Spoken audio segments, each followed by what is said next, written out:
I love this project and was so grateful years and years ago when Brian and Kathy asked me to come and sit and be a panel person for it. And at the time, I still don't know how much I have to offer, because I think it's so personal and what people go through when you talk about making an aging plan. It's so different for all of us. And so what I always hope to bring to any conversation like this is just that question of possibility, and the question that we don't know why people are where they are, or why they've made the choices, or why they feel trapped with what's in front of them. And as a support person, I just always want to come in with a spot of not knowing why, and just be open to possibilities and opportunities. So I'm tickled for you guys to come. Brian, you're a retired engineer, I want to say. Yes. That's pretty right. Pretty right. And Kathy's a retired psychologist. Yes. Yes. And I love that this is their mission. So I'll let you guys explain a little more about who you are and what you brought here for us today. Do we want to go around Yeah. introductions first? Yeah, so my name's Mindy Hogan. I'm the volunteer coordinator. I also do outreach and see some patients as a social worker at Hospice in Missoula. I have 1 quarter left of grad school. Cool. And I love my toddlers. I love my grandparents. And feel really lucky to get paid for my mission and love with what I do all day long. So it's me. I'm Kathy Cross, and I'm attending to my 94-year-old mother who lives in New York, so I do distance caregiving and have been attending these seminars now. I guess I've been to about 5 or 6, and they're just wonderful. Thank you for offering. I'm glad you come. Thank you. My name is Ingrid. I'm native German, as I can't hide it. I've been in Missoula for 4 years. I'm a BSW student at the School of Social Work. Maybe that's why. Excellent. Yeah. Minor in gerontology and Native American Studies. Recent breast cancer survivor. Yay. That's about it. Hi, I'm Dobie Hunter, and I just recently moved down here from Polson, and I began to do some training up in Polson for No One Dies Alone, which is NODA. So I'm interested in doing that down here. I'm Brad Owen, on and off in Missoula for the past 5-6 years. I find myself with quite a bit of time on my hands between my job, which is kind of intermittent, and so I'm volunteering or starting to volunteer for Hospice, and have an interest in what Hospice of Missoula does with this.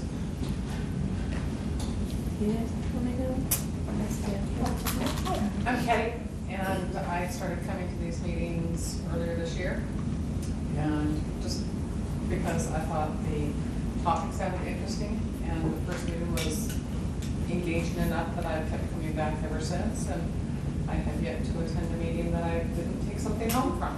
Excellent. So thanks for having these every month. Thanks for coming. Ditto all of that. My name is Amy. I think I've been coming since you started. I've missed some, but I love Hospice of Missoula. My mother died under their care with my family surrounding her. And I also represent an organization called Compassion and Choices. And we will be active in the legislative session again this year, protecting the Baxter decision. And if you wonder what that is, I can tell you later. So I'm Nicole Dunn, and I've been a hospice volunteer for about 12 years with Partners Hospice. And I've been coming to these for a little while, and I really appreciate that you guys do these every month, so thank you so much. Thanks for coming. Yeah. I'm Liz Rant. I'm a local physician. And I'm Trish McKay, and I just started volunteering with Hospice. One more little side note, our friend in the back with the camera is from MCAT, and they tape these, and I think that's, again, going back to that idea of how do we get what we talk about here out to the community. It shocks me all the time, the random people that will come and say, I saw your program, and they just go right into where they left off on their thoughts. And I think that speaks to people laying around in bed, flipping through channels, and coming across something that really captures their interest. And we do try to make them topics that aren't things that happen around the kitchen table all the time, but maybe should. So if there's any of you that don't want to have your thoughts or what you're saying shared or yourself, you can just let her know at the end of our night, and she'll do her editing magic to make sure that you're not, any of your deepest, darkest secrets aren't revealed to all of Western Montana. Or maybe you want them, I don't know. So let you guys take it away. Great. So Kathy, introduce yourself, and then I'll introduce myself. I'm Kathy Derry. Psychology, she was a counselor, family, Yeah. also Started music. out as a music teacher, a music therapist, and then State counseling, hospital. and yeah. So now I'm a community volunteer. I'm very happy to be. Brian Derry moved here in 2006 because Missoula is a beautiful place, but also because we've got 2 grandkids up here. And we also have 2 grandkids down in Monroe, Louisiana, which is where we'll be going next week. Thanks you, Hospice of Missoula and Mindy, for sponsoring these and for asking us to share our story. Kathy and I, for about 3 years now, have sponsored, led workshops called Kitchen Table Conversations about end of life. And we have especially targeted faith groups because there seems to be a natural pool of participants that might be interested in that kind of thing. So what we're going to do this evening is to tell you about Kitchen Table Conversations, what we do, and then we're going to be doing a participative activity, a couple of them, giving you a taste of what a couple of things that we do in our workshops. So our workshops are designed to allow. No, I'm just going to, are designed to make sure that we've got people having conversations with their loved ones about what they want when they no longer can speak for themselves. Now, when you think about that, that could be anyone, anytime, because an unexpected accident occurred tonight on my way home that I have no control over, and I could be in a particular situation where I couldn't speak for myself, and Kathy would have to be making decisions for me. And if she doesn't know what my values are and what my priorities are, she's going to be guessing, and it's going to cause a lot of stress on her, and I perhaps am not going to get my needs met the way I would have preferred to. So we've been doing this about 3 years, and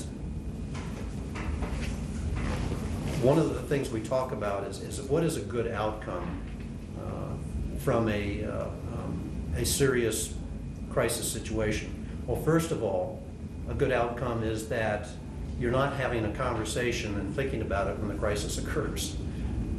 So the conversation needs to take place around the kitchen table with your loved ones while everything's normal, whatever normal is for you right now. And so the good outcome is when the desires of you or the person that you're advocating for are carried out as closely as possible as to what they wanted or what you wanted. So with that, I'm going to turn it over to Kathy to tell you a little bit more about kitchen table conversations. Yeah, so more specifically, we gather around small tables, and each table has a facilitator so that we can stay on topic and everybody gets a chance to talk if they want to. Each person is given a workbook, which I thought I had right, oh, I have them right here. You might want to just pass that around. What we do is actually we listen to each other's stories. We all have experiences. but we seldom get to tell our stories around death. That's not a common subject that we talk about. And we find out how people have been affected by those dying experiences. And we respond to how we feel about the choices that medicine offers about our values and on which we base those choices. And we know that medicine has changed. It continues to change. It continues to lengthen life, but not do possibly anything about the suffering that goes along with lengthening life. We talk about our advocates and proxies. Who makes a good one?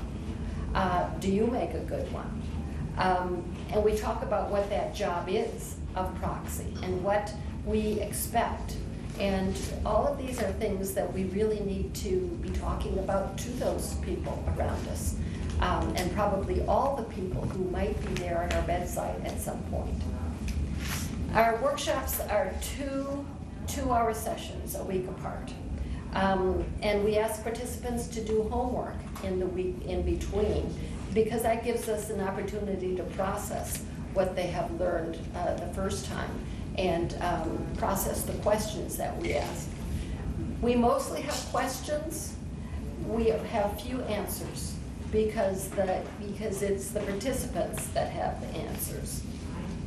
The homework that we ask people to do actually comes from the Conversation Project, which is an online organization with wonderful resources and lots of really good stories. If you're not familiar with them, I really recommend that you do that. During the second session, we find out what obstacles people see to the conversations. And then we have a panel of healthcare providers that the people in the workshop can ask any question that they want of the physicians. The physicians have all kinds of experience around death. Most of us have a very limited amount of experience around death.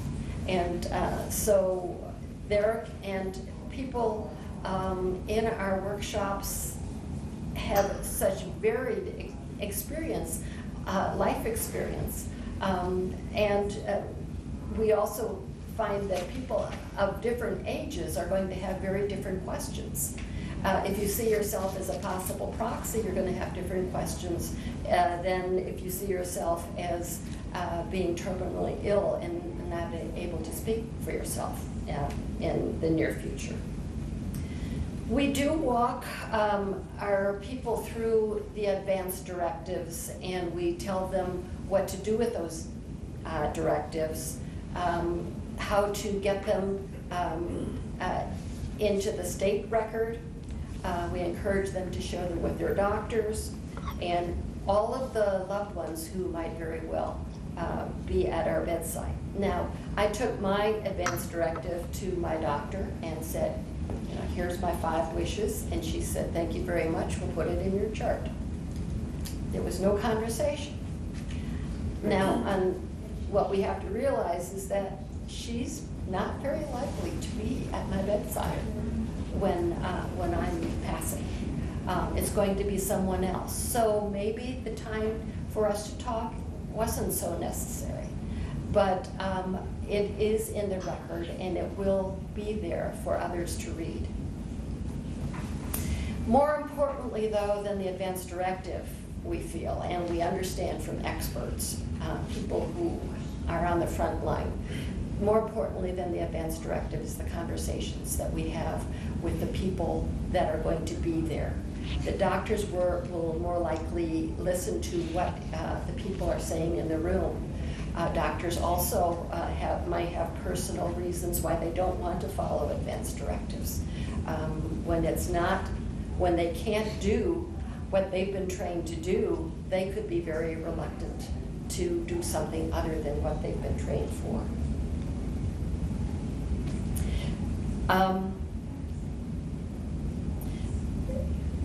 And the conversation is very important because what I hear some people say is, oh, if I start getting dementia, just pull the plug. Well, what if there's no plug to pull?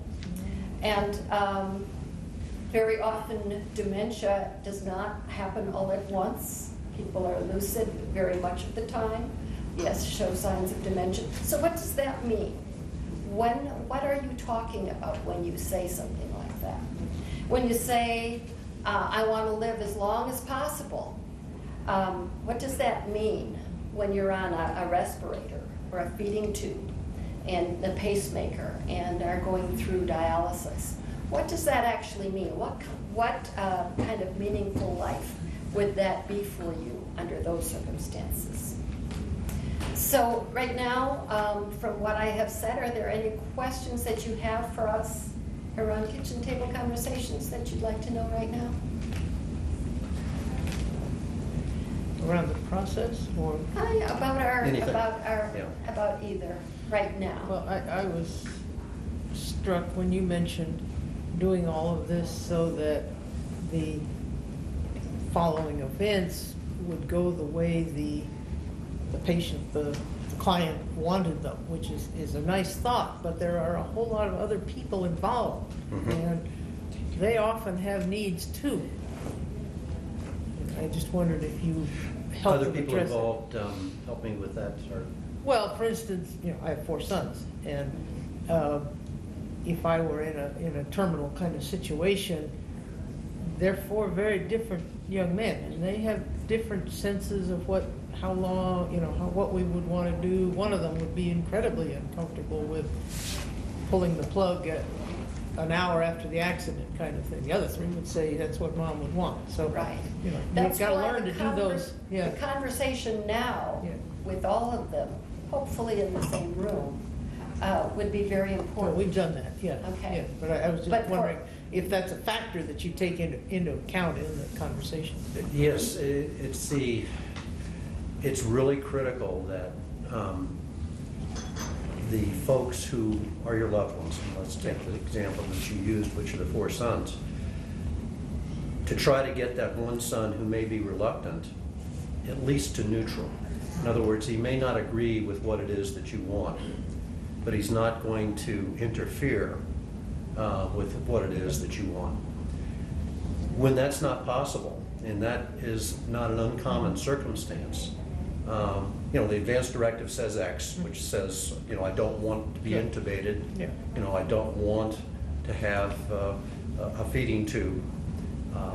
And this one family member says, I can't let mom starve. I'm not thinking about that. I'm talking Okay. about the needs of the other people, the sons. Right. It isn't enough to say that's the way mom would have wanted to die. Right. You And have to I'll take say into the that situation. In my conversation with our sons, that's one of the things that I talked about too, is that one of them is a healthcare provider, so he's kind of the one in charge. But I want him to listen to what it is his brother has to say and help him to be ready for that. May have to take extra time, may have to give more information. And so those are the things, and they can be the sorts of things that can be addressed. Yeah, it isn't just how I die. I can handle an extra 24 hours on the respirator. Right. It's going to help the situation. Right.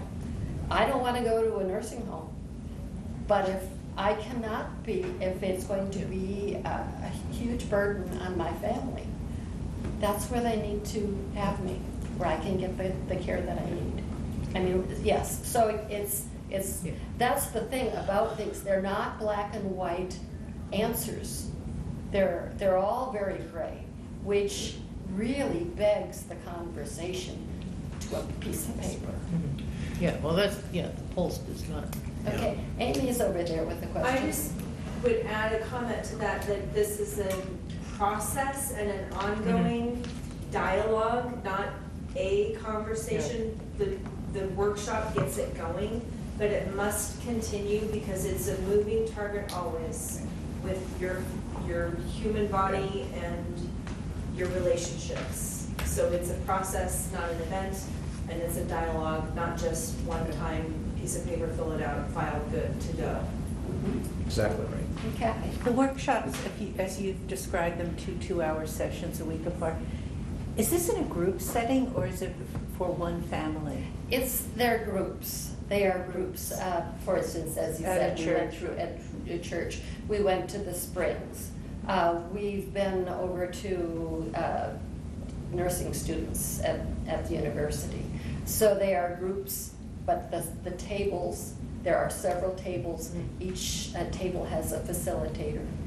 And the table could be a family. One family. Right, and very often we have family members at the same table. We also say, if you want to kind of think this through without the family member at your table, that's a possibility too. And how do you handle the families that don't live in the same town, that live all over the United States? Let me clarify, Kathy. We are not organizing families at tables to have the conversation. We're trying to equip participants of the workshops to have the skills and knowledge to be able to have the conversation with their family, to recognize what the barriers are that I see. there's going to be resistance to have the conversation. Okay. Hey, Mom, you're going to live forever.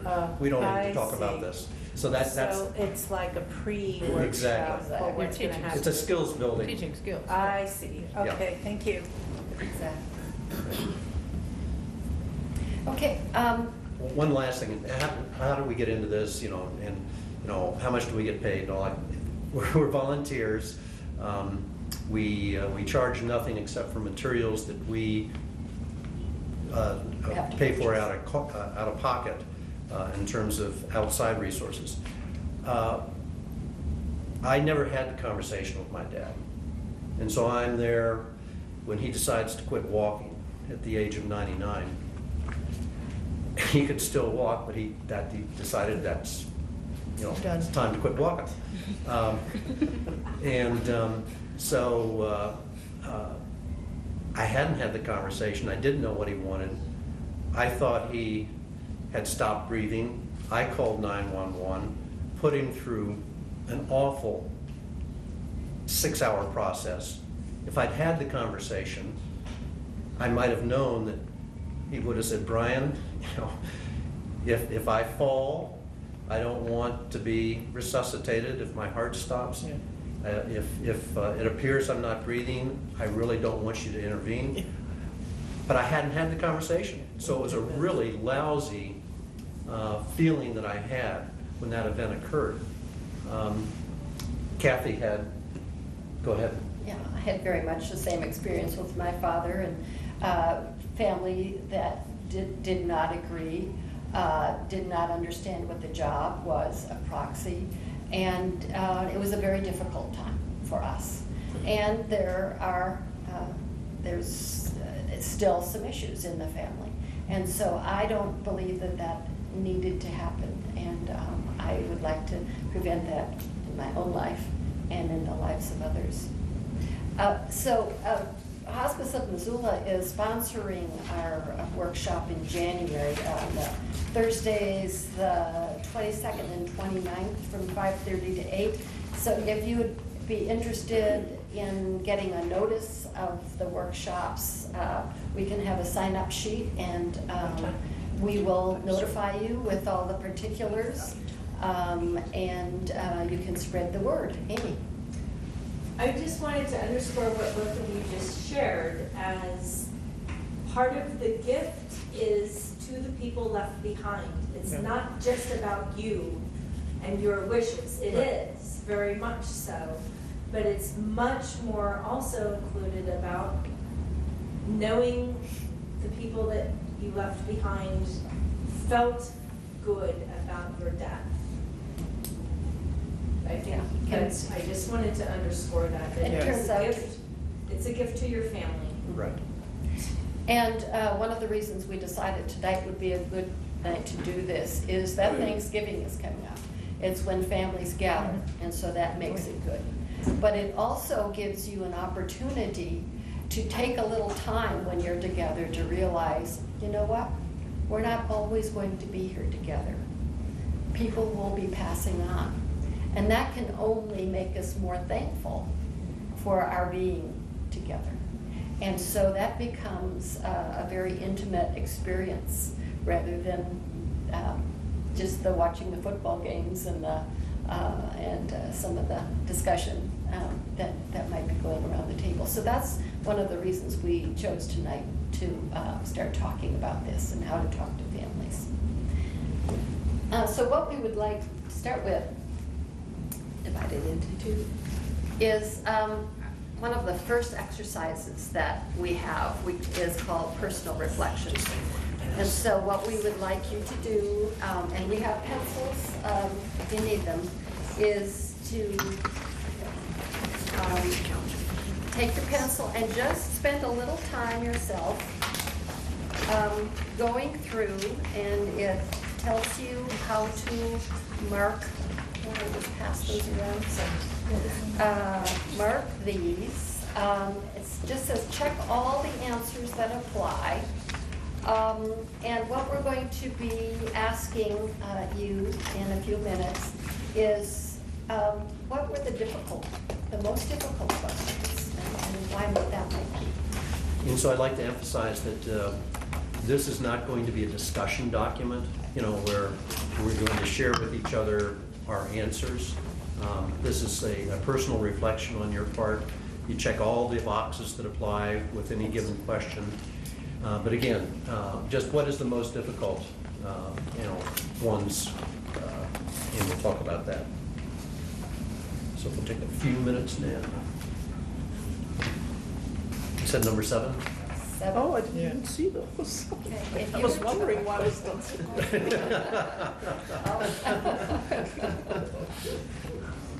So if you were told that you had a limited time to live, how would you want to spend your time until you died?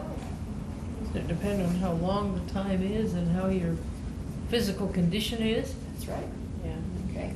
Okay, so I'm telling you, you have a limited amount of time to live. How do you want to spend it? I'm telling you right now. We all. Goes with the territory. So that's an important question, isn't it? Yeah. Yeah. Okay. Anyone else? I found 10 the most difficult. 10. What's the one thing you would want to say to someone special before you die? Anybody have ideas on that? Well, I'm thinking beyond the obvious, I love you, thank you, but it's something. Yeah, it's the Ira Biox, it's I love you, thank you, forgive me, I forgive you. Yes. And then goodbye when that time comes.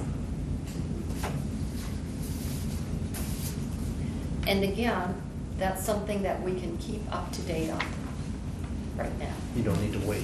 Yeah. Yes. Don't need to wait If for you those said it, things. you don't need to say it. Right. I'm curious why you engineered this document to have a question like number 9, because it seems So an what does that odd- reveal? It seems an odd question. Okay, I'm going to tell you that we did not design that question. Most of what we have, and I think this is a good point, we have gathered from different sources. Okay. So that's one of the things. But, so how does that seem odd to you again? It just seems odd for a death planning document to ask how I would want to go if I had a choice. I don't know. But it does I don't know why it reveal. seems odd, but it just seems really odd. Okay, But it's just- revealing too. Revealing It's what? revealing. Well, for me, both my brother and father died when I was 20, and it was a sudden, unexpected death. And I actually, as I look back on it, I prefer that rather than seeing someone suffer for a long amount of time. So it orients me, the question orients me to what I'm familiar with. Oh, okay. And what I see as perhaps better you know, if I'm when I'm dying. But I found it, you know, sort of startling to read that. Also, the number 8, who do you want to go first? You or your spouse? I've done that sort of in the same category as 9. I think it's thought-provoking and just sort of is revealing where you're coming from. Yeah, it really raises the question too that I was trying to bat around earlier. Is it better for your loved ones if you die a quick, unexpected Right. death, or if they have a week or a month's lead time? Yes. 2 years is probably too much, but Right, right. yeah. That's exactly an insight that I got in one of the workshops. I always thought that I wanted to, you know, die in the middle of the night with a cardiac arrest. Yeah. And one of the participants in the workshop was describing what she said was a beautiful death, and it was her husband. And he had something wrong, wasn't diagnosed, finally was diagnosed, and he was given 2 to 4 weeks to live. And they had the opportunity to gather the entire extended family, and they were able to say their goodbyes. And she said it was beautiful. It was like, wow, I had never thought of that, you know. So it made me begin to reflect more deeply, what is it that I want, and then how is it that I want to live now? And it was quite a milestone for me. Yeah, I lost both my parents in 1-hour events, and it's really tough. You don't even know they're gone for months. Yeah. And I think the question gets us in touch with all the variety of ways Yeah. that people die, and that they can be very different. And this is just it's an emotional way of getting us involved in the questions around dying. And this is our opening. Mhm. And so, yeah, Thank you it guys. does. That clarifies the value of the question greatly to me. So Yeah. thank you for your answer. Yes, thank you. But how about 8? I don't have a spouse or I don't Okay, want to. yeah, that was interesting. Uh-huh. You think- Change it to children, and it really changes the Yeah. discussion. Mm. Yes. Yeah. Very true. So in the workshop, we use this, and we make it very clear that if a person at the table really doesn't want to speak and share, that's perfectly okay. And we also have a ground rule not to hog the time, to allow opportunity for others to speak if they wish to. So there's nothing mandatory about what goes on at the individual tables, and that's why we have facilitators at the tables to allow a free flow of communication where desired. How many people do you usually have at one of these? 15 to 25, and a table will typically be 4 to 5.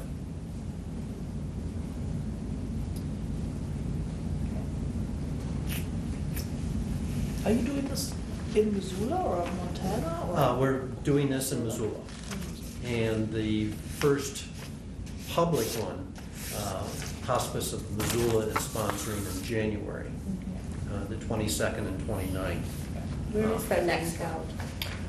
So, do you know where Granite Pharmacy is? Yeah. Granite Pharmacy? It's across South Avenue from Village Healthcare, from where the nursing home is on South Avenue, just past the fire station, and they have a large area there for us to gather.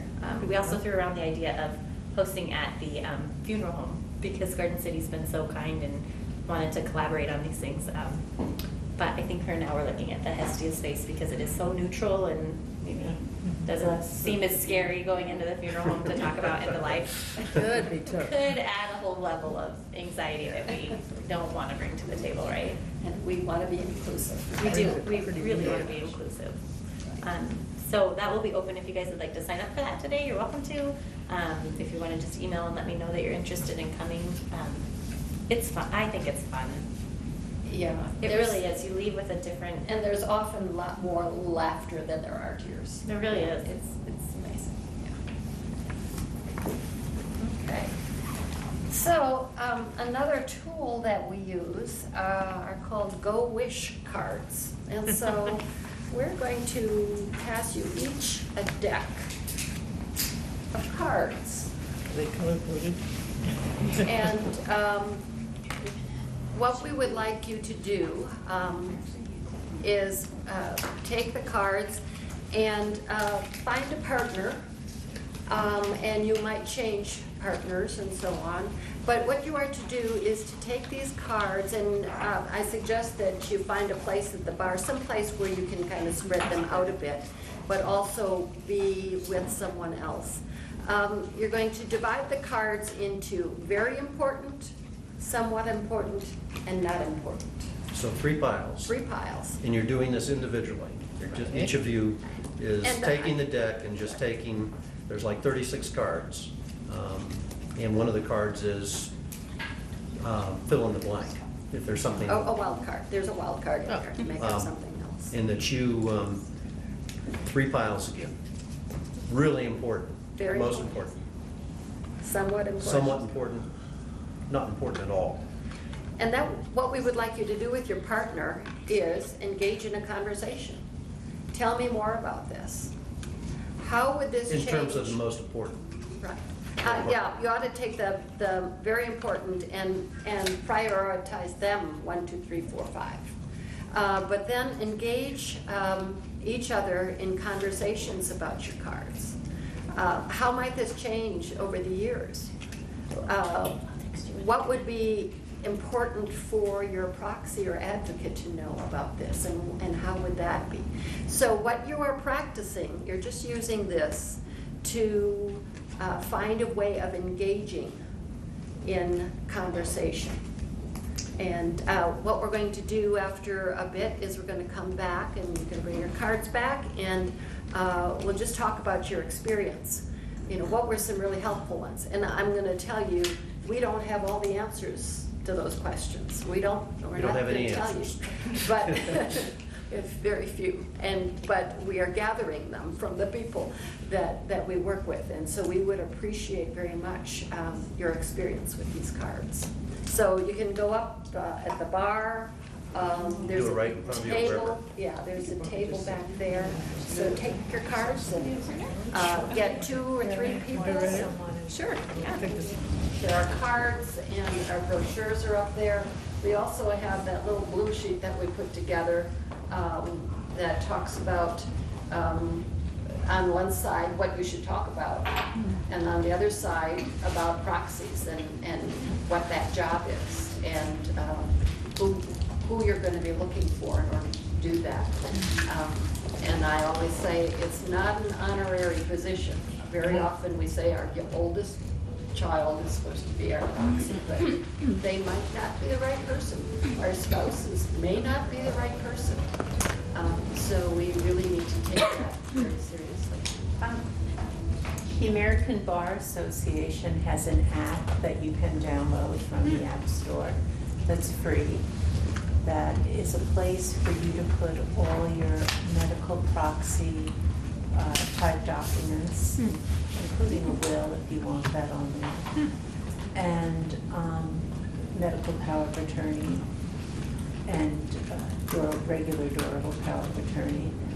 And it's all on a secure site, and it's all in this one app. So that no matter where you are, you'll have your phone with you. You can have access to all the documents. So if you rush to a hospital or to some kind of site, it's all in one place on your phone. Thank you. Thanks for sharing that. Yeah. Yeah, the Yeah. American Bar Association has some wonderful resources So great on your in phone. terms of the final chapter of life, and we borrow from them extensively.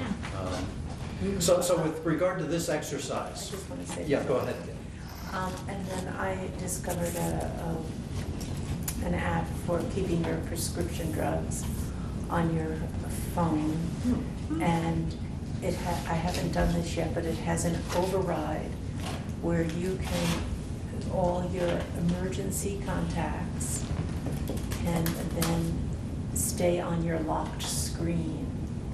so that if there's an emergency and you're brought to the hospital, when the hospital looks at your screen and it's locked, it has all your emergency contacts. Wow, that's. Almost all smartphones will do that. They do that now? I haven't seen that. Okay, but anyhow, I But, just yeah, wanted Right, it's no, great. thanks for I'm sharing. gonna look for that, because I haven't seen that yet. Thank you. So with the Go Wish cards, how did that go? It was fun. What surprised you? Anything? When you were doing them for yourself? Did anything? The directions of conversation. I mean, that, I guess it surprised me because we ended up getting into a lot of anecdotes. We got just partway through our important pile. Mm-hmm. And then started triggering just really good experiences in conversation. So out of that, I can see as a tool, if I was to be talking to Toby in a formal setting about advocacy or proxy or whatever, I would really get to see her value system and what she holds dear through more of the stories that were just sparked by the cards, as opposed to just, oh, that's the card that you have, that's interesting. So That's powerful. Yeah. That's powerful. And that's hopefully what the cards can do as you use them. Another technique is, let's say that you are the proxy, like Kathy and I are each other's advocate. And so I asked her to do my pile by herself. For you. Yeah, right. And I did my pile and we compared. It was like, what? How much in tune am I with who you are, what you value, what your priorities are? And gosh, we have some work to do. So I understand more clearly, what's really important to you. And so that's another way to use these cards. So we have found them to be extremely useful. One of our workshops, we only gave the participants 15, 20 minutes, and we get feedback from each workshop. And a majority of the folks in the workshop, you didn't give us enough time with the cards. We wish we had had more time, because it really helped me to come into contact with what's important, and then the storytelling. You need to allow time for storytelling, because that's what really defines who I am. It's not a statement, it's a story. So now we send them home from between weeks, send them home with them, and so that they can spend more time That'd be with them. fun, yeah. And one of the things is they change, and I remember Wendy telling the story about the fellow who did this, and he had one priority. He was 91. He was 91. He was 91, and I sat and stressed and ooh, maybe, and looked around the table. And for those of us that were my age to maybe Brian and Kathy's age, we had kind of like even piles. And then there was him, and his entire doesn't matter pile was like the whole deck. And then there was just one, and for the life of me, I can't even remember what the one was. I think it was pain. I think it's to be comfortable at all costs, not to be in pain. And the rest of it wasn't even. And so when I asked him, he's just like, well, that will be everybody else's experience, except this pain thing is the only thing that I will feel. And I just need them to know that that is the number one thing. And it was just really profound for me that we had put all this thought in, well, if or not or but. And for him, it was just so simple. He was just like, I'm there and this is it. It was a really profound love to me. He was a good teacher that day. Yeah, that's the thing. That when we get into these conversations, we just teach each other. Yeah, and sensitize ourselves. It'd be So a that's- fascinating sociology study by ages. I mean, I think you're right. By 91, that's all I'm gonna care about. Right. I know that right now. Yeah. Which is another reason why it has to be an ongoing Yeah. conversation. Ongoing process, Yeah. And it may not be just when you're 91, but It's the close last now. day, the final day of your life, it may come down to Yeah, one card, yeah. not just be a function of age. If everything else has been good. Because that's why I sort of laugh as I'm doing this, Yeah. and that I think like, we're just projecting as to like what we Yeah. think we might want. That's right. Yeah. Which probably Oh, yeah. bears no resemblance to what we'll really want when the time comes. I say that, I wish I could just experience my death once, so I could quit thinking about it quite so much. But I plan it, and I say all the time, I have thought it and planned it so many times. I am 98% sure I'm going to be one of the 6% traumatic deaths, because it's not gonna go as I planned. It just, but I live my life so differently because I think of it all the time. And I think that that's the gift of leaving here, and when I hear people stressing about things, I'll have flashbacks to these moments of, I don't know that I think that matters to me anymore. I don't judge them, but Yeah. I can just honestly say, like, Yeah. I remember when that was like a really big deal breaker to me, and now I just have different, I look at joy in different places, so it just seems like such an authentic way to check in with yourself. Well, and for me, it's thinking of myself being in that room where I'm dying with all of these people, and I don't know what they think the experience is about. They, everybody's in terror rather than in, yeah, we knew this would happen, we didn't know how, we didn't know when, but we accept, we know that death is gonna happen, we accept that, rather than, just being in total fear and confusion. It's a beautiful transformation that happens, though, from when we first get together and we're strangers. At least for me, I'm usually strangers in the groups. Even though the church groups know each other, there's still like a hesitancy to talk about these things because it is private or, but by the end of sharing those stories, and like you leave there really connecting to someone, and there's something about connecting with someone that makes it more comfortable to look at it in yourself. So I kind of equate it to going to church camp for the week, and you leave there and you feel like you've made friends for life because you've seen this intimate little window inside of them, and I think those are your lessons and your teachers so often. Other reactions to the cards, that exercise? What was helpful? What was helpful in your experience? What were some good questions that you asked each other? Or how did you go about engaging? Well, I'm curious if someone came up with a wild card. That's a great question. Something that wasn't in the cards that was important. I put the wild card back in the box because I didn't think we were playing the game appropriately. We got no use for this. Like I said, I don't freeform very well. But I'll bet when you send them home with people, that many people come up with something. I think so. We unfortunately don't get back to that. We're just trying to, we're offering a tool. Yeah. But it would be But that's a great good to be able to suggestion. do, it would be good to be able to do what we're doing here right Because now. I bet there are things that, Yeah. for some people, last ride on the motorcycle. For mine, I'll share mine. It was for it not to be a dramatic production.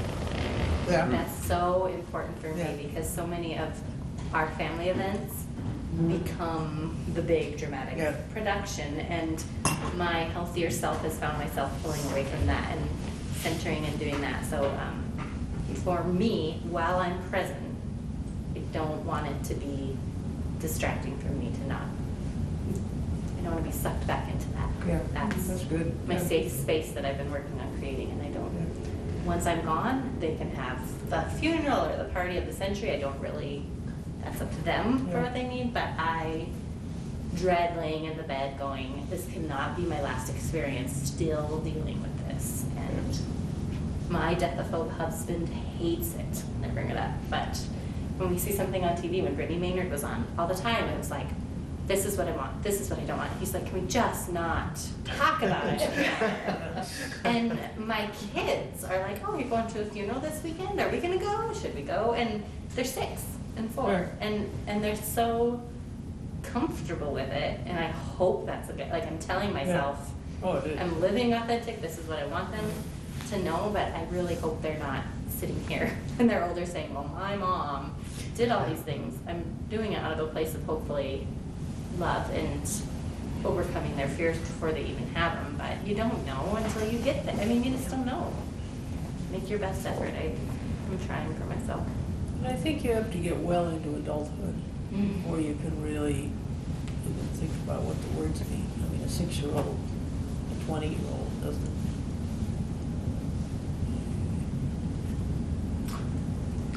Yeah, I've met some really unterminal 20-year-olds lately.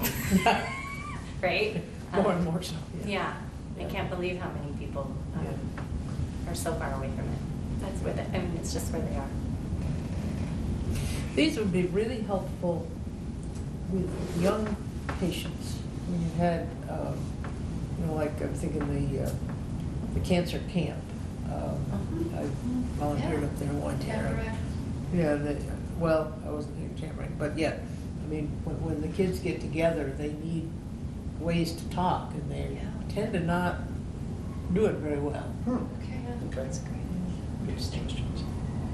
You know, it makes me wonder if there's like a life card. You know what I mean? Like Yeah. the opposite of deaf. And I've struggled with this because we host Deaf Cafe, and we love Cafe Dolce. The acoustics aren't ideal there, but they're welcoming and it's a good environment. So I had called around to some other places to ask if we could have them there, and the reactions just shocked me. Like, Good. absolutely not. We will never want our business associated with something that's called Deaf Cafe. We're trying to launch and grow in the community. If we're known as the Deaf Cafe, no one will come here. And then in the next breath, she said, but I really, but she goes, but I really believe in this project. Yeah. I think it's so important. And I'm just like, I can't work with that. I have no words for that because you get it and you don't.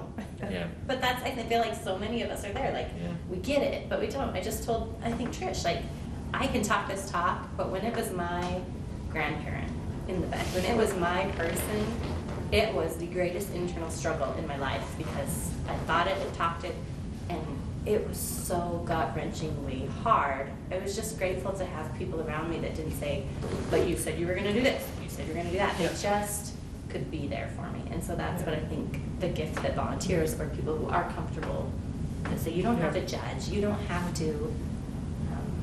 So have you done this workshop with people who are terminally ill? Well, at the Because I'm Springs, thinking if we were terminally ill and we were in this room discussing Different this, it would be conversation. so different. At the Springs, there were the interest in the POST, which is a physician's order for life-sustaining treatment, which is your DNR. They Portable wanted DNR. to know where to get their or several of them wanted to know where to get their bracelets, because that was very important to them. Because they knew that they could be out hiking or something and stop breathing, their heart stopped, and they did not want to be taken to the hospital. So that is what we have experienced. And a 104-year-old, that's what she wanted, and she was a very healthy, very with it woman, but she was clear. So bringing me back to what I was saying, she wouldn't take Deaf Cafe, but she said, if you could just change the name to Life Cafe, I'd be happy to have it there. And I was like, yeah, but no one would come because it doesn't have that. But I would think the same things for kids. They're like, I would like a deck that say Life Cafe. Like, what are your values in life, and what do you think, and we're trying to make like our family value list. What does it mean? What do we prioritize? And so like a deck part of And life values. what I think is that most of us think, well, yes, I want to talk about it, but no one else will. That's the way we see it. In fact, the first one we did, I went to the person in charge and said we wanted to do that, and he said, oh, but don't worry if nobody comes. Don't feel bad if nobody comes. And we had a 6-week thing, we will tell you later. By the 3rd week, we had 30 people. I mean, people kept hearing about it, and they themselves want to come. But it is imagining that other people also want to talk about it is hard. a couple things. Initially, when we started the workshops, it was about advanced care planning, meaning the advanced directive. And we have evolved to the most important thing is the conversation. However, the advanced directive has value. And for me personally, Kathy has identified what music she wants played I wouldn't be able to keep that in my head. So it's Yeah. recorded and documented so that I know what she wants happening as she is in her final chapter. And that's very valuable to me. That's essential. So the advanced directive process is also stimulating in terms of questions. We happen to like the 5 Wishes document, which is at St. Patrick's. And St. Patrick's has at the library the resources, including the document, and they will then register that document with the Montana Registry, which is, Montana's ahead of a lot of other states of having a registry for advanced directives. So advanced directives do have value. But you also have to tell your family where the thing is, because you get hauled into a number of the local hospitals, they've never even heard of the Well, Montana that's what I was Register. saying. Right. Yeah. But to have it on your phone, these phones have changed Yeah. medicine. Yeah. Well, the No, other- that's great.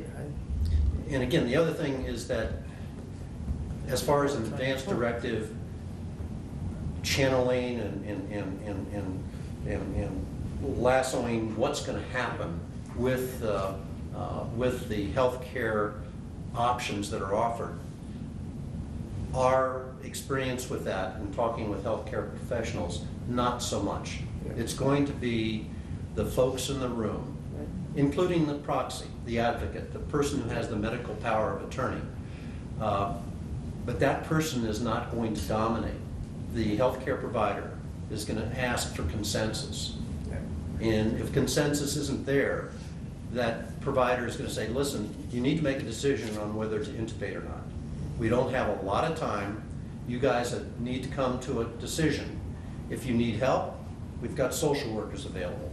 If that's not sufficient, we've got an ethics committee. But they're looking for consensus, regardless of what the advanced directive says. So it's really important. That's why we have shifted gears, and I think across the nation that's what's happening. That the conversation, and as Amy pointed out earlier tonight, the continuing conversation, because it's a process. I'm going to be different 5 years from now in terms of my priorities than I am today. If I were 30 years old, it would be way different. So it's a process. One of the things I'm taking from you tonight,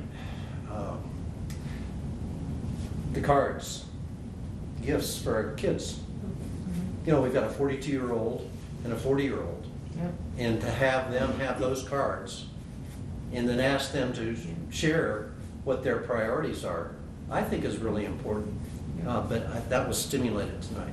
So. I've seen parents lose kids lately, a lot, and I had not ever thought of what a gift that would be as parents too, to be able to know what they are. One of the other important things I think for families to consider is if you look at advanced directives, they use language called if I have a terminal condition, and there's no chance at quality of life.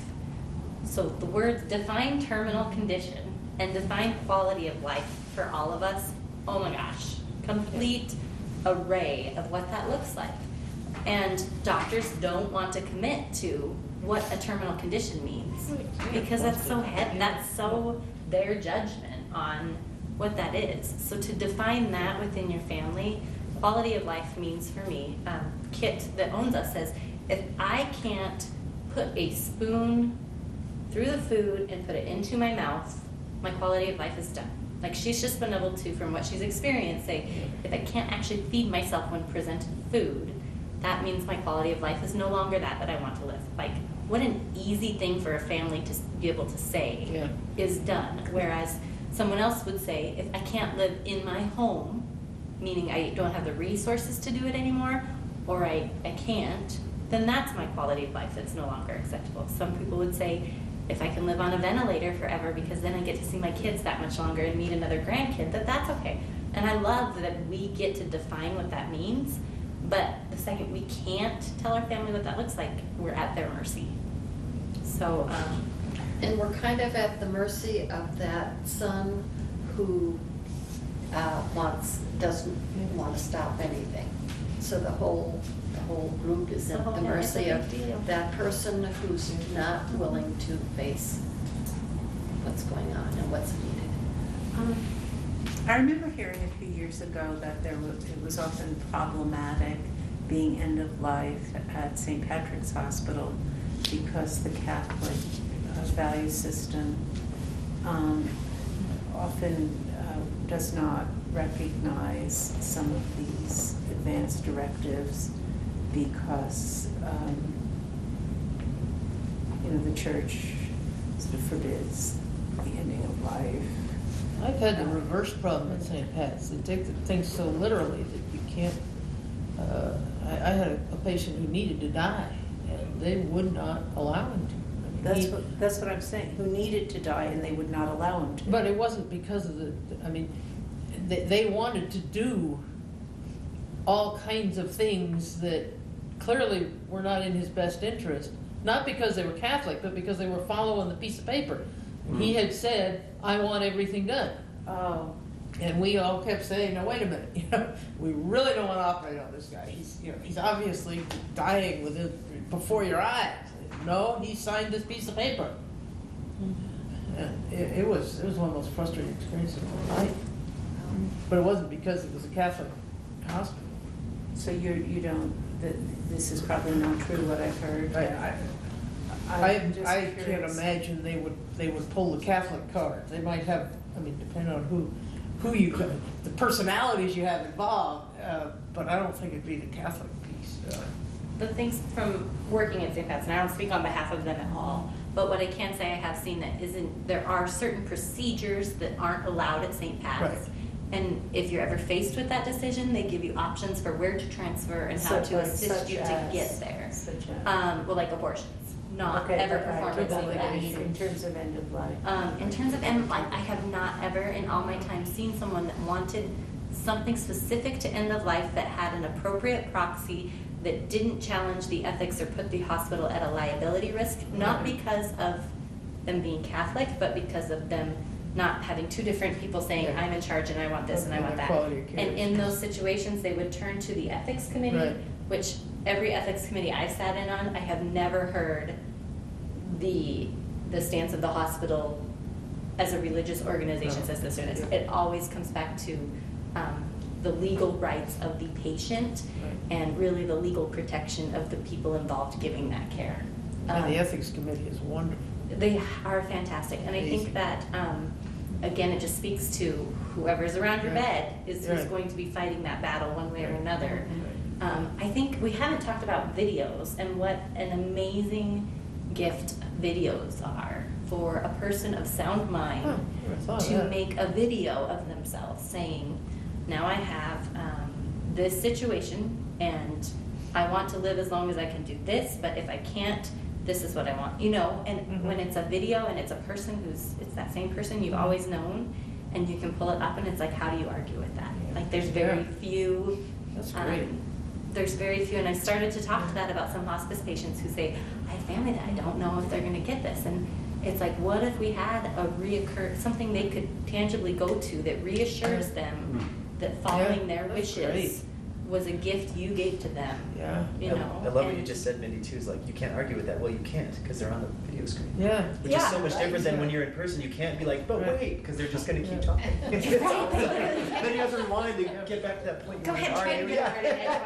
It's not going to happen. And that's brilliant, because it is a different approach to communicating with people that are in an emotional spiral. And that whether can't communicate exactly, and whether you agree with Brittany Maynard or not, as you're watching her videos, I mean, there's no questions on how she felt. And I appreciate the people who argue against it and why it's not. When you watch their videos, there's no question. I mean, you don't question those things. These are well thought out wishes of people who are very specific on what they want. And I wouldn't want to ever be a lawyer arguing against someone of sound mind able to do that. And I've seen doctors do mini mental health exams, and as I'm watching them, I'm like, gosh, I really wish I could video this, because if a family ever wanted to challenge it, if you were me sitting here as opposed to looking at my charting documentation, I'd sure rather be able to pull out the video to say, see, look at this. I can't convince you any more than you watching them clearly be of sound mind and making, whether you think it's a bad choice or not, it's still their choice. Yep. And I agree, there are stupid choices in the world. There are a lot of laws or an absence of laws that say people can make stupid choices all the time. That's their right. And that's what's so hard as loved ones to look at someone and doing that. So I think the power of video is pretty incredible. The problem I have is when somebody like Kim says the quality of life is being able to feed herself. That might be a number of years Right. prior to her death. People live a long time, and that's of course where all of the right to die, compassionate choice kinds of issues are revolving around. I'm kind of with her. I mean, if I can't go climb a mountain, I just leave, I think. But I might not feel that way when I get there. You know? Right. It's, That's right. That's right, it changes. yeah. Yeah. And so when you look at the polls, I've worked with the committee for the state who's looked at that Uh-huh. because these questions come up so much about feeding tubes, and we actually took nutrition, we left nutrition on, but we took antibiotics and blood products off of the polls because those situations for when you would want blood products or not blood products, or when you would want nutrition or not, they're so variable with whether you're dying of a throat cancer or whether you just had a stroke Right. and you need nutrition to sustain to get through the stroke. And there's so much research to show what happens. The tincture of time is a medicine that we don't talk about very much. And I wish we could do more research specific to what time looks like. But then again, maybe it's not definitive enough to give family answers. But there's just a lot of power in having these conversations before. I keep going back to that. So important to talk about. So It's so funny though, you know, we make this big thing about talking to your primary care doctor. Medicare is actually going to start paying you to talk to or paying the doctor to talk to you about your end of life wishes. And as you say, I mean, there's no reason to do that anymore. It's really craziness. well, and the thing about, I think doctors in the olden days that were at the bedside, that families Huge. have a crisis and they call, and there's still, I could name 10 doctors that patients say, I have my doctor's Yeah. cell phone if I need him. Mhm. And I love that. Yeah. But the reality is most of us don't have doctors that can do that. And if we do call after hours, we get the on-call doctor. And if Right. we go to the hospital, we get the hospitalist. There's really great advantages to all those things. But telling your doctor only gets into that medical record. And even if you tell your doctor, he probably doesn't have hospital privileges anymore, and he might come by and see you, but. You know, But it's different. Yeah, it's a different world. It's so sad. But I would say that in terms of the personal physician counseling, there is value because Yeah. with my particular personal physician, last year, he said, Brian, you need to start thinking about when you don't want to have tests. Right, Because if you have a test for XYZ, right. you're gonna probably feel compelled to do something. And it may not be the And right why not thing. do And the you're gonna test if worry you're about not it. going to do something? Yeah. Exactly. And he said, so Yeah, we that's need to huge. talk about, Yeah. you know, do we Yeah. do X test? Do we do Yeah. Y test? Do we do that test? Because then you're gonna be in a real fix, a real dilemma. Oh, yeah. And if you don't do the test, you know, You plan for you're that not too. gonna, yeah, you're not gonna have to deal with that. Yeah, no, And absolutely. so I value that conversation. That's a different conversation though, Yeah. than what do you want me to do, how do you want me to work? Yeah. But I think he's prepping me though. Oh. I mean, he's saying, Yeah. you're getting along. Yeah, yeah. And this idea that we should continue to test, I don't believe in that. No. And I want to share that with you. Yeah. And here's the reasons why. And I just felt that was Yeah. powerful. And my Yeah. father was in a nursing home and they kept doing these blood tests Yeah. for his kidney function. They were failing. So what were they gonna do? Right. They're just gonna keep testing. I mean, And it is helpful if you have a physician that you really know, which most of us don't anymore, but if you really have one, then the end of life discussion can be useful just in terms of helping you Exactly. come to terms with, what you want to do and how to talk to your kids and stuff, but it's not, he's not going to be, you're No, not he's not talking gonna be to present. him because he's going to be involved. No, That's it. exactly. I guess this is a little off topic. I mean, this whole thing seems like a bold and somewhat audacious movement to change a whole culture, Yeah. which is admirable and wonderful. It's great, and it starts here, and cultural change Yeah. always starts small. But I mean, I'm curious how you, or if you, objectively measure your success or failure of your volunteer venture, and how you do it. We give feedback forms, checklists. Okay. And that really doesn't tell us anything. Awesome. I think my answer would be, we really believe in giving back to the community. Yeah. We believe that this is an extraordinarily important topic to take death and dying away from doctors. Yeah. It's the movement that women did to take birth back to them and away from the doctors. And I feel that that's an analogous process. Are we going to reach critical mass?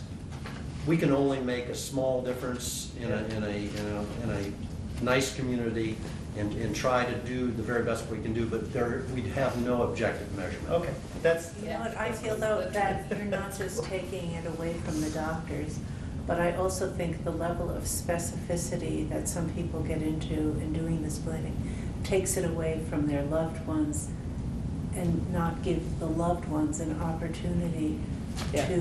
to show their respect and to have a memorial that may be the music of the family's choosing and not the deceased choosing. Maybe the family should be making those decisions because the music is important to them and their memory and not the deceased. So I have seen, specifications where people pick out the exact coffin they want or, every single detail, the headstone, what it looks. Well, what about the people who want to make those decisions for that person? Aren't they deserving of some Are of they the this ones decision grieving making? and so on? They Isn't the that ones- the opportunity of the conversation? Yeah. Isn't that the opportunity of the family gathering and Right, talking exactly. about end of life and saying, hey, Mom, I know you like this music, but you're not going to be there. Yes. And What do you mean? what's important to us is that we have the opportunity to But I feel that there's this smacks of, let me tell you what I want you to buy me for my birthday. Mhm. That there's a little too much ego in it. again, if we can get folks, families, loved ones to talk, and share back and forth. How about being surprised? So- And I remember she was one of our facilitators, decided that I think she has 5 sons, would not be appropriate, they would not be able to make the right decisions, and she was gonna have this. So what is the friend do right it. decision? Well, it's what she wanted. But when she went to them and said, this is what I'm gonna have, and they said, absolutely not. And she respected that. But she was trying to save them, because it But just there's so much opens. control. It's like Well, there comes a no. point where No, you have to I give think- up some control. I think she understood that, and She gave back. and it came back to her, oh, you really care that much? You really Yeah, right. want that? So it's that dialogue, it's that conversation. And so, yes, there's a I'm way. just getting the feeling there's too much conversation, if you want to know the truth, according to this plan.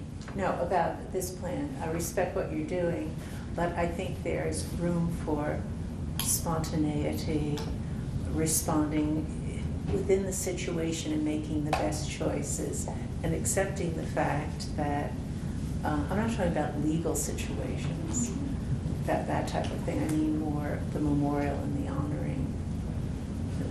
Well, to I give agree room. with you, but what they're talking about is different. It's gonna be different for every family. But if you can't openly discuss, you have no clue what's gonna happen near the end of life. And, if the family's gotta be clued in, I would agree about the memorial. My mother absolutely didn't want a funeral, and when she died, I said, okay, we're not gonna have a funeral. And her boss called me up and said, Liz, we're having a memorial service for your mother. I mean, okay, go ahead.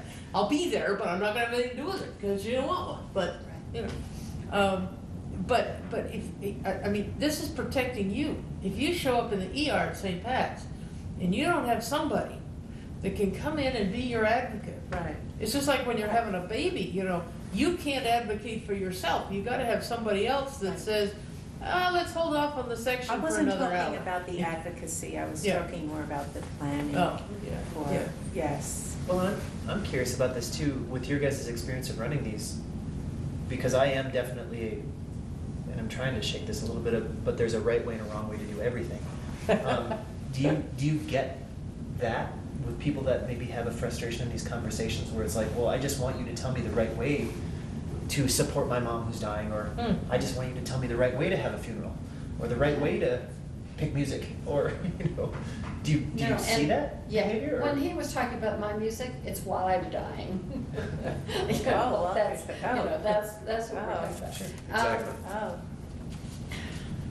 I'm just curious if you get that I- flavor in the I'm not- conversation. I'm not- Can you clarify your question? I guess for when you facilitate these workshops Okay. that you guys do you get the sense that people are trying to grab onto more of an objective answer to a question than just what you're trying to do, which I feel is spark a conversation, and that the end will take on the amount of forms that are in the room here? Yeah. Like, what I want is different than what you want, and what I want for my mom, who's going to eventually end up dying, is going to be different than what you want for your mom, or you want for your mom. But do you get the feeling where people are kind of like, how should I do this? I think more what I get at the tables that I've facilitated is, wow, Charlie wants this at the table. That's not at all what I would want. Okay. But I respect that that's what, and again, one of our ground rules is, it's not about trying to convince anyone of anything. That's not what we're trying to do in these workshops. It's about you getting in touch with what you believe and respecting the choices of others. So I think what I've experienced is these ahas, geez, what he just described or what she just described, that doesn't fit me at all. And I'm glad to know that. And Or rather maybe than I- looking for, Okay. One of my experiences was about a respirator, and I was saying, and we do this for ourselves too, I said, I just can't imagine a machine breathing for me. That would just, and the person across the table from me said, I've always been worried that I couldn't breathe, and I would really feel very happy or at peace with having that respirator. Wow. And so those are the sorts of things that happen in the conversations, Wow. which are ahas for each of us. And so it more supports differences. Right, very cool. And that's appreciated, because otherwise when we do have these situations, we project what we want on the person that's dying. Yeah. So we see we that a lot though in hospice, when people finally do come.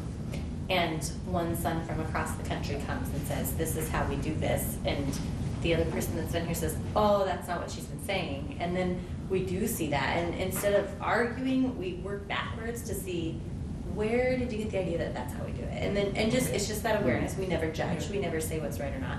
But we just try to bring some awareness, and then families have a way of working that out. Or they don't, and it's not, and I'm like, I wish you guys would have had this conversation. But I think that not ruling anything out, and I think being open to that possibility again of, looking at culture, because culture plays a huge, when you look at the Native Americans, what they do is, sometimes I feel like they're light years ahead of, the things that we could learn and do from, but until you backtrack, why do you think that is how he is? And maybe that is what brings the whole family peace, and then that is what works. It's so Wait, what do they different. do that you're saying? The Native Americans, some of the things we've talked just in class, just with symbols, or the way they allow other family members to come and actually take care, and after someone dies, the ritual process around the body, and then modern day people who might not want that done. Some people might just want to be cremated right away, and that's not in their tradition, and that question of, but that's not for you, that's for me, but then that question of where's the spirit during that passing, and how do you honor where the spirit is according to what the culture believes, because it is so different by cultures, and I'm convinced I don't have any idea what that looks like. I don't know, so I am hesitating to put anything too concrete on where I want to see, because sometimes I see people that I feel like aren't in their bodies, and sometimes I don't know. I just don't know, but I think if a family is convinced or someone has a strong reason for feeling a way, you have to explore that, because after someone's gone, it's final. There's no going back to explore that before it happened. It's final, and then you have grief issues that you work on those things. So if you take the opportunity to open this can of why do you think that way, and is there an opportunity to understand that better between us? Because then after you're gone, there's no opportunity to understand it anymore. It's done, and you're left with what you're left with. And I think that's part of our job in hospice, is to say, could we work some of these things out ahead of time so it doesn't leave quite so many questions after you're done?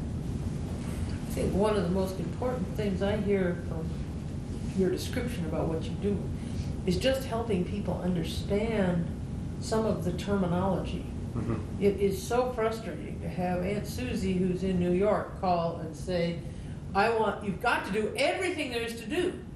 I mean, people think the medical profession are magic workers, and doing everything I can do is pretty unpleasant. You don't want me to do that. Right. Right. And we but- talk about the fact that doctors are far more likely to have DNRs than the rest of the population. Yeah. And so we, we talk about, what that is like, to the extent that we can. Yeah, and in that workbook, we've got definitions of terms, where we picked that up from, the Alzheimer's Association has a wonderful pamphlet on that. And we also say that not all healthcare providers are real good about talking about the pluses and minuses. Yeah. One healthcare provider is going to say, do you want Kathy intubated? And another healthcare provider will say, Kathy's not breathing real well, her oxygen blood level is down, we need to have, we have the option of intubating. And the problem with intubating is that she will not be able to communicate, and that she probably will try to pull it out, either consciously or unconsciously.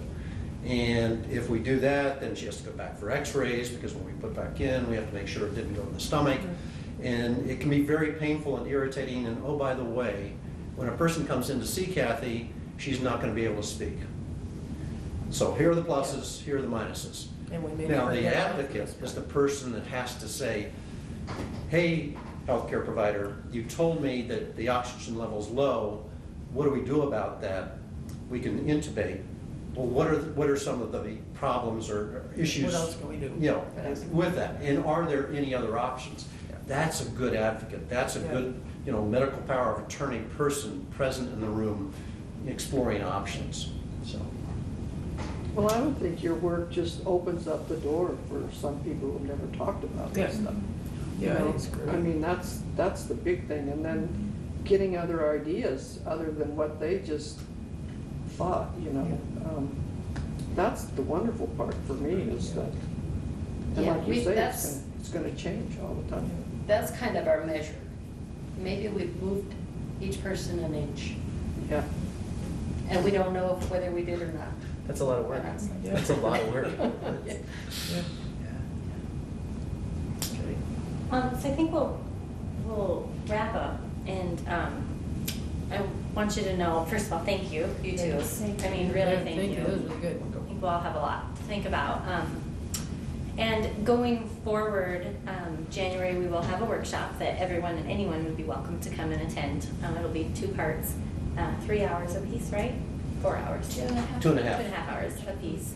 And we'll do some of the pre-work one week, and then the next week we come back and finish up that discussion, and then it's just information, no expectations, no homework assignments that are make or break for you.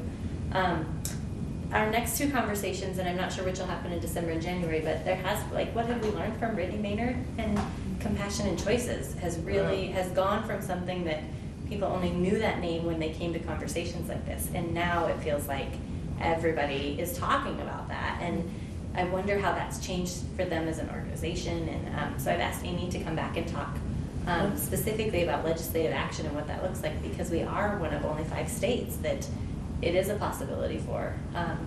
And how has that changed anything? So the other person that we've invited to come is Lily White, who's a forensic anthropologist who's presenting at the National Anthropology Conference. We met her at Death Cafe, and she's going to talk about, she studies people after traumatic grief and how that looks different from expected death. And by traumatic grief, her work specifically has been related to crime. And it's different from what we know as hospice, but it's, I would maybe challenge, it might be more intense and touch a different group of people than we're used to working with. So that's what's on our agenda next. You know, another one that would be really interesting would be, and I don't know, I'm not recommending anybody because I don't know who the right person would be, but a doctor who could really talk about what Baxter means to him or her, because it really isn't permission to help people die. It's very iffy. I'm looking right at you. It isn't me. I guess I could research it. I feel like you have a lot of time before then, but I do think that as a physician, I would love to hear the two sides of it, because I think sometimes we get a little critical of them, and then I think of what it would be like to go home. I'm so grateful to go home and be the person that's job was to just look at possibilities and options. And do physicians feel like that's their job too, is to just look at possibilities and options, or do they feel like they have the weight of the world, balancing all of these things and knowing the patient's culture and their intricacies, and they don't want to step on their toes by suggesting the wrong thing or the right? I'd love to hear that. And when you lumped Montana with the other four, yeah, this isn't Oregon. no, and I can't do what I could do in Oregon. And I've heard practiced people both say, places. specifically, we don't really have laws about this. No, we don't. It's kind of legal, kind of, like, they A said little it's backup if you legal. get sued is But about there's it. an awful lot of civil It's suits. not illegal. It's that it's not illegal, so the civil suit is the Yeah. scary part of it. Right. So Yeah. our best practice right now is to look at what's working well in other states and hope that that works. Like, that's that's I don't someone's know anybody in livelihood on Montana that. that's gonna give you a fatal prescription, no. It's a big deal, so I'd love to hear a physician's perspective who's not 100% comfortable. I mean, there's just got to be a lot of things you lay in bed and think at night with. Is it really fair to put that much power in one person's lap? I don't know. But, so yeah, I'll look forward to seeing you guys the next few months. Thanks for coming. Thanks, Captain Brian.